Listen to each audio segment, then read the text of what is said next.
Hello hello चाचा जी हमारे सबसे बुजुर्ग कौन है?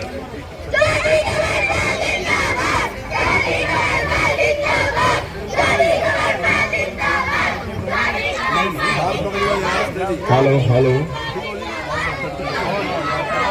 हरियाणा सरकार के यशस्वी शिक्षा एवं मंत्री चौधरी कंवरपाल। पता नहीं ये प्यार की दुकान कहाँ से चला रखी है। मतलब हर बार जितनी कत्लो गारत इन्होंने की, आज भूल गए लोग। जब आदरणीय महात्मा गांधी जी की हत्या हुई थी, हत्या तो एक व्यक्ति ने की थी, लेकिन किसी को पता नहीं है 37 तो प्रचारक थे ऐसे आरएसएस के जो जिंदा जलाई दिए थे इन्होंने। और कुल मिला के अगर महाराष्ट्र में लगाओ तो सैकड़ों लोग थे जो इन्होंने जिनका कत्ल कर दिया था, जिनके घर फूंक दिए थे। उसके बाद आप देखते हो इमरजेंसी में क्या जुल्म किए। मुझे नहीं पता आपको कितनी जानकारी है। यहाँ ऐसा भी था कि डॉक्टर मंगल सैन को ने मिर्चों की बोरी में अंदर बांध दिया था, अंदर डाल के। रामविलास शर्मा को 5 फुट की कोठड़ी में कैद कर दिया था, जिसमें ना खड़ा हो सका था ना ही लेट सका था। 5 बाई 5 की कोठड़ी में कैद कर दिया था। जिस प्रकार के जुल्म और अत्याचार करे, उसी प्रकार के जुल्म उसके बाद भी इन्होंने करा। कोई वो नहीं है खाली, उसके बावजूद भी इन्होंने इसी प्रकार करे। जिस प्रकार से लोकतंत्र की हत्या इन लोगों ने करी, आप देखोगे कि सैकड़ों बार ऐसा है जहां 356 का इस्तेमाल करके इन्होंने सरकारें तोड़ी। अगर सरकारें चलनी शुरू हुई तो अटल बिहारी वाजपेयी जब देश के प्रधानमंत्री बने उसके बाद हुई। अगर चौटाला साहब ने अपनी टर्म पूरी करी तो उसके बाद करी। अगर प्रकाश सिंह बादल ने अपनी टर्म पूरी करी तो उसने उसके टाइम में करी। अन्य क्षेत्रीय दलों ने भी अगर टर्म पूरी करी तो उसके बाद करी, जब अटल बिहारी वाजपेयी देश के प्रधानमंत्री। इन्हें ना ही कभी लोकतंत्र की चिंता करी और ना ही कभी किसी के अधिकारों की चिंता करी। इन्होंने अपने तानाशाही के साथ सरकार चलाई। कि बहुत ही अच्छा रिस्पांस है और मैंने सारा लगभग कर लिया। शहर के भी मैंने लगभग आज 40 प्रोग्राम अब तक मैंने कर लिए हैं। पिछले 4-5 दिन में हमने 40 प्रोग्राम कर लिए हैं। लगभग 20-25 प्रोग्राम अभी और भी करने हैं। 60 के प्रोग्राम करीब हो जाएंगे। उसमें लोगों से मिलना, लोगों की समस्याएं जानना, उन समस्याओं का समाधान करना, उसके लिए हमारा प्रयास रहता है। सरकार ने जो काम किए उनकी जानकारी देना, जिस निष्पक्षता के साथ सरकार काम कर रही और जिस तरीके से सरकार का प्रयास है हरियाणा में से गरीबी को ख़त्म करना, तो वो सारा का सारा कि सरकार आज किसी के साथ कोई भेदभाव नहीं कर रही। लेकिन सरकार ने, माननीय मुख्यमंत्री जी का जो एक विजन है कि गरीब आदमी के मुंह में जबान नहीं होती, तो उसको जबान देने का काम जो माननीय मुख्यमंत्री जी ने किया है, जो पॉलिसी लेके आए और जिस प्रकार से बीपीएल का जो उन्होंने जो परिवार पहचान पत्र बनाया, और उस परिवार पहचान पत्र में जो गरीब आदमी है उसके राइट देने का जिस प्रकार से काम किया, चाहे उसका बीपीएल कार्ड हो, चाहे उसके साथ उसका आयुष्मान कार्ड हो, चाहे पेंशन हो, जो सुविधाएं हैं वो उसको ऑनलाइन अपने आप मिलेंगी, उसको कहीं भी जाना नहीं पड़ेगा। तो इन सारों की जानकारी देना, जिस प्रकार से गरीबी समाप्त करने के लिए अभी सरकार की योजना है, 2000 करोड़ सरकार ने रखे।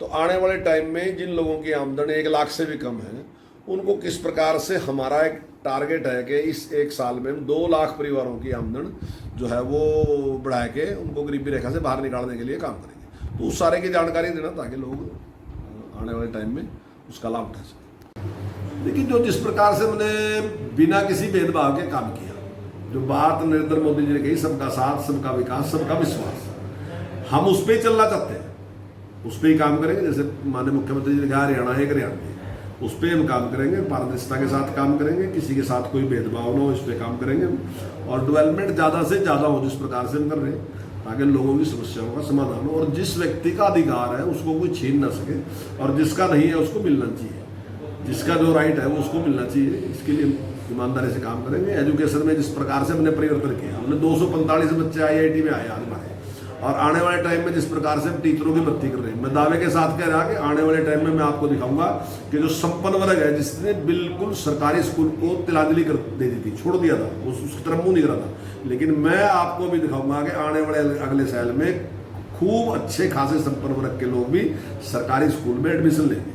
अभी तुम्हारे पास कम थे टीचर, लेकिन अभी टीचर हमारे पूरे लगभग 20,000 टीचरों की भर्ती करने लग रहे हैं और वो जल्दी भर्ती हो जाएगी। और उसके बाद आप देखोगे शिक्षा के क्षेत्र में, मेडिकल के क्षेत्र में आप देख रहे हैं कितना बड़ा यहाँ है। मैं दावे के साथ कहता हूँ जो पिछली सरकार है उससे 4 गुना से भी ज़्यादा काम हमने मेडिकल के उसमें किया। अगर मेरे यहाँ देखो तो मेरे यहाँ 5 गुना ज़्यादा बेड उससे है, पहले से ज़्यादा है। और यहाँ भी अगर जमुनानगर में भी देखो, यहाँ भी 2.5 गुना से ज़्यादा बेड उन्होंने बढ़ाई दिए।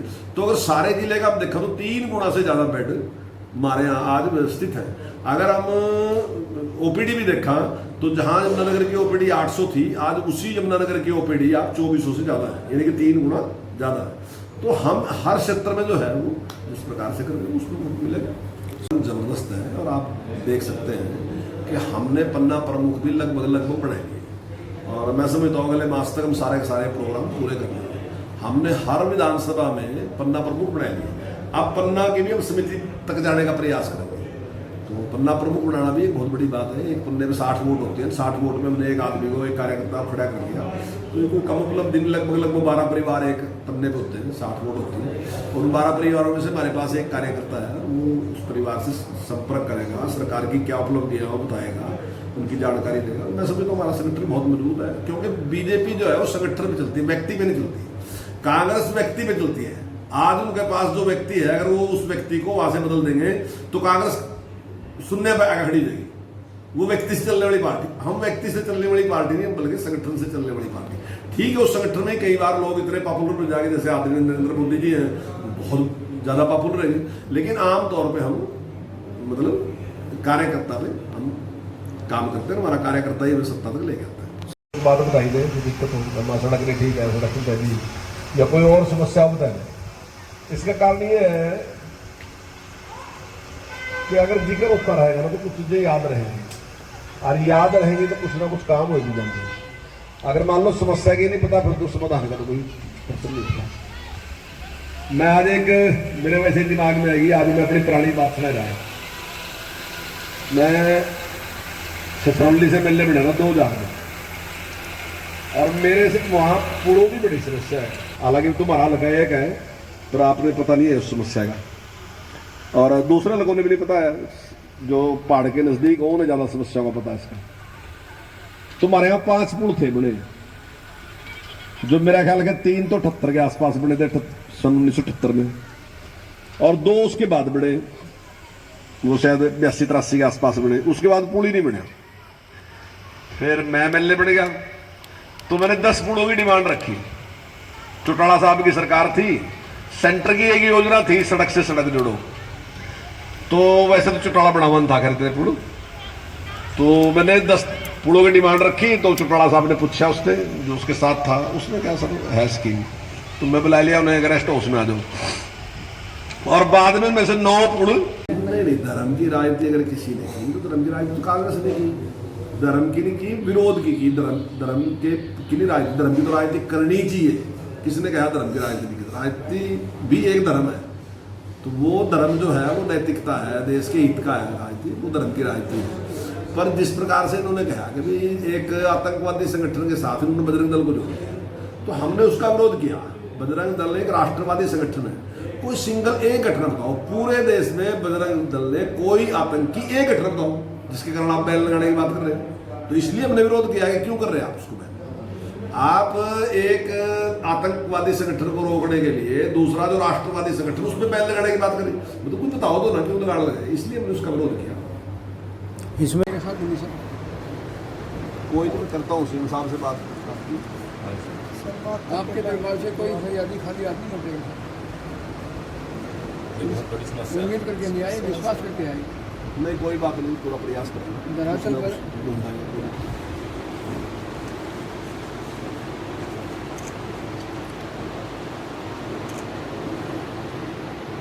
घर भी आते हैं, चंडीगढ़ दफ्तर भी जाते हैं, अपनी बात भी रख लेते हैं। जैसे आप लोगों के घर घर जा रहे हैं, जनसंवाद करें, तो किस तरह की बातें निकल के आ रही हैं जो, और उनका मौके पे कैसे करते हैं? देखिए, लोग सरकार की कारगुजारी से, सरकार के कामों से पूरी तरीके से सेटिस्फाई हैं कि सरकार किसी के साथ भी कोई भी भेदभाव नहीं करती। जहाँ पुराने टाइम में कुछ % लोग थे, 10, 12, 15% लोग थे, वही सारे लाभ उठाते थे। बाकी लोग देखते रहते थे, क्योंकि उनके पास ना स्पारस थी ना उनके पास पैसा था। आज आदमी को पता है कि जो कुछ भी मिलेगा वो उसकी काबिलियत से मिलेगा, पैसे से और स्पारस से कुछ भी काम उसका होने वाला नहीं, ना ही नौकरी मिलने वाली है, ना ही अन्य कोई जो फैसिलिटी है उसको मिलने वाली है।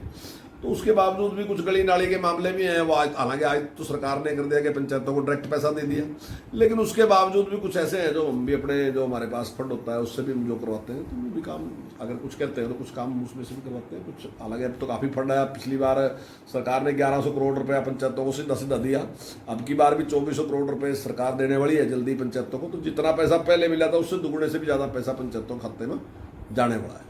हमारा बहुत ही अच्छा रिजल्ट रहा है। और जो हमने शुरू की थी, जो कोचिंग हमने शुरू की थी सुपर 100 के नाम से जो हमने शुरू किया था, हालांकि उसमें संख्या काफ़ी बढ़ गई और अब की बार काफ़ी बड़ी संख्या में बच्चे उसमें पास हुए। कुल मिला के जो हमारे सरकारी स्कूल हैं उनमें से 245 बच्चे जो हैं जिन्होंने JEE का जो है उसका टेस्ट क्लियर किया है, और काफ़ी बड़ी संख्या में ऐसे बच्चे हैं जिनके 90% से ज़्यादा अंक हैं। दावे के साथ कह रहा कि आने वाले अगले साल में मैं दावे के साथ कह रहा कि अच्छे खासे स्कूलों में से भी छोड़ के बच्चे गवर्नमेंट स्कूल में आएंगे। बहुत बड़ी उपलब्धि है, ये कोई छोटा काम नहीं है। इतने बच्चों का IIT में जाना मैंने रखता है। अभी मेरे पास एक बहुत संपन्न परिवार से एक व्यक्ति मुझे मिलने आया था, उसने कहा था कि आप मेरी बेटी को कोचिंग करा दो आप। तो मैंने कहा कि भाई हम तो केवल सरकारी कोई कोचिंग करा सकते हैं, इसको तो नहीं करा सकते, लेकिन मतलब इस प्रकार की डिमांड आने लगी।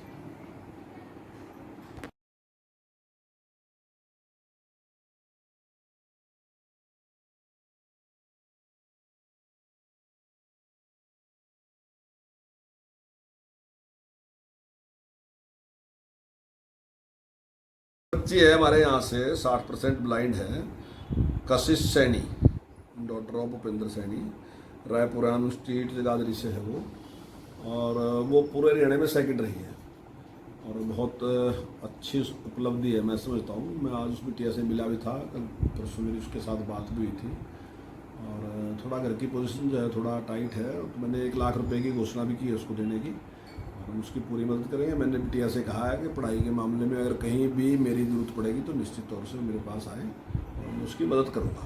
बहुत ही अच्छा, मतलब उसने जो उसका प्रदर्शन है वो बहुत ही अच्छा।